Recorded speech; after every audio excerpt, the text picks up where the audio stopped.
Hello guys, আসসালামু আলাইকুম। সবাই কেমন আছেন? আশা করছি প্রত্যেকে অনেক ভালো আছেন। আল্লাহর রহমতে আমিও ভালো আছি। তো বন্ধুরা, বরাবর মতো চলে আসছি আপনাদের মাঝে নতুন আরেকটি ভিডিও নিয়ে। আমি সৈয়দ হুসাইন। তো বন্ধুরা, ভুলবশত যদি আমার এই ভিডিওটি ক্লিক করে থাকেন তাহলে আমি ধরে নিচ্ছি আপনার হাতে একটি অ্যান্ড্রয়েড ফোন রয়েছে। আর হ্যাঁ বন্ধুরা, আপনার হাতে যদি অ্যান্ড্রয়েড ফোন থেকে থাকে তাহলে আজকের এই ভিডিওটি মিস করবেন না। যদি এই ভিডিওটি টেনে টেনে বা স্কাইপ করে ভিডিওটি কন্টিনিউ করেন তাহলে বন্ধুরা আপনারা অবশ্যই এমন একটি সিক্রেট সেটিংস আমি শেয়ার করবো, সেটা কিন্তু মিস করে যাবেন।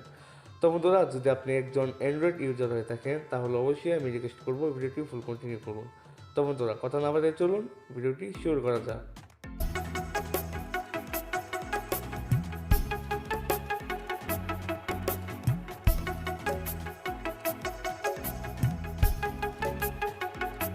Okay guys, I am welcome back. So আমি প্রথমেই বলে নিচ্ছি, আপনি যদি আমার এই চ্যানেলে একটা নতুন দর্শক হয়ে থাকেন তাহলে প্লিজ বন্ধুরা আমাদের এই চ্যানেলটি সাবস্ক্রাইব করে পাশের বেল বাটনটিতে ক্লিক করে অল প্রেস করে দিবেন এবং এই ভিডিওটির পরবর্তী অংশটুকু কন্টিনিউ করবেন। সো বন্ধুরা, আমাদের আজকের এই ভিডিওতে আমি শেয়ার করব, দেখুন আমার হাতে যে স্মার্টফোনটি রয়েছে সেটা হচ্ছে ভিভো T1x সিরিজের।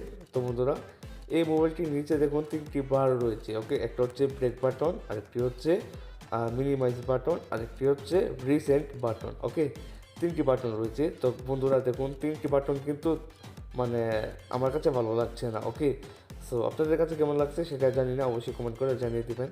তো আমি চাচ্ছি যে ব্যাক বাটনটি সেটা এই সাইডে আসুক, মানে ডান সাইডে, আর রিসেন্ট বাটনটি সেটা বাম সাইডে চলে যাক। আমি চাচ্ছি এই সিস্টেমটা করার জন্য। তো এটা অনেকেই জানে না, কিন্তু বন্ধুরা খুব সিম্পল একটা কাজ। সেটা করার জন্য আপনারা যে কাজটি করবেন, চলে যাবেন হচ্ছে সেটিংস অপশনে। সেটিংসে আসার পর বন্ধুরা এখান থেকে স্ক্রল ডাউন করে নিচে চলে আসবেন। নিচে আসার পর এখানে পাবেন হচ্ছে সিস্টেম নামে একটা অপশন, এখানে ক্লিক করবেন। এখানে ক্লিক করার পর বন্ধুরা এখানে পাবেন সিস্টেম নেভিগেশন। ওকে, এই অপশনে কাজ করে দিবেন। এখানে ক্লিক করে দেওয়ার পর বন্ধুরা এখানে দেখুন, এখানে কিন্তু দেওয়া রয়েছে যে সিস্টেম, কিন্তু এখানে দুইটা দেওয়া রয়েছে। ওকে, একটা হচ্ছে আপনার একটু অন্যরকম দেখুন বাটনগুলো, আর এটা কিন্তু অন্যরকম। তো আমি চাচ্ছি যে আমার এই বাটনটা, ওকে দেখুন আমার ব্রেক বাটনটা এই সাইডে আসার জন্য। তো বন্ধুরা, তার জন্য যে কাজটি করতে হবে, এখানে যে দেখুন টিক মার্ক রয়েছে বর্ডার, এখানে ক্লিক করে দিবেন। ক্লিক করে দেওয়ার সাথে সাথে বন্ধুরা দেখুন আমার কিন্তু ব্রেক বাটনটা এখন এই সাইডে ডান সাইডে চলে আসছে। ওকে, আর বন্ধুরা আমি চাচ্ছি যে এই যে বাটনের আইকনটা চেঞ্জ করার জন্য। সো আইকনটা চেঞ্জ করার জন্য দেখুন এখানে দুইটা আইকন দেওয়া রয়েছে। সর্বপ্রথমটা হচ্ছে এইটা, দ্বিতীয়টা হচ্ছে এইটা। তো আমি যদি এই অ্যাকাউন্টটাতে রাখতে চাই তাহলে অবশ্যই এই যে টিক মার্কটা রয়েছে এইটারে বরাদ করে দিবেন বা ক্লিক করে দিবেন। ক্লিক করে দেওয়ার সাথে সাথে বন্ধুরা দেখুন এখন কিন্তু আমার আইকনটা চেঞ্জ হয়ে গিয়েছে এবং ডান সাইডে কিন্তু ব্রেক বাটনটা চলে আসছে। তো বন্ধুরা, এইভাবে কিন্তু মূলত আপনারা খুব সহজেই আপনাদের যে ব্রেক বাটনগুলো রয়েছে, মিনিমাইজ বাটনগুলো, সেটা কিন্তু খুব সহজেই চেঞ্জ করতে পারবেন।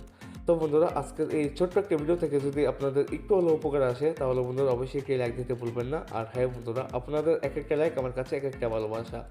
তো বন্ধুরা, আজকের জন্য বিদায় নিচ্ছি। সবাই ভালো থাকুন, সুস্থ থাকুন, দেখা হচ্ছে পরবর্তী ভিডিওতে।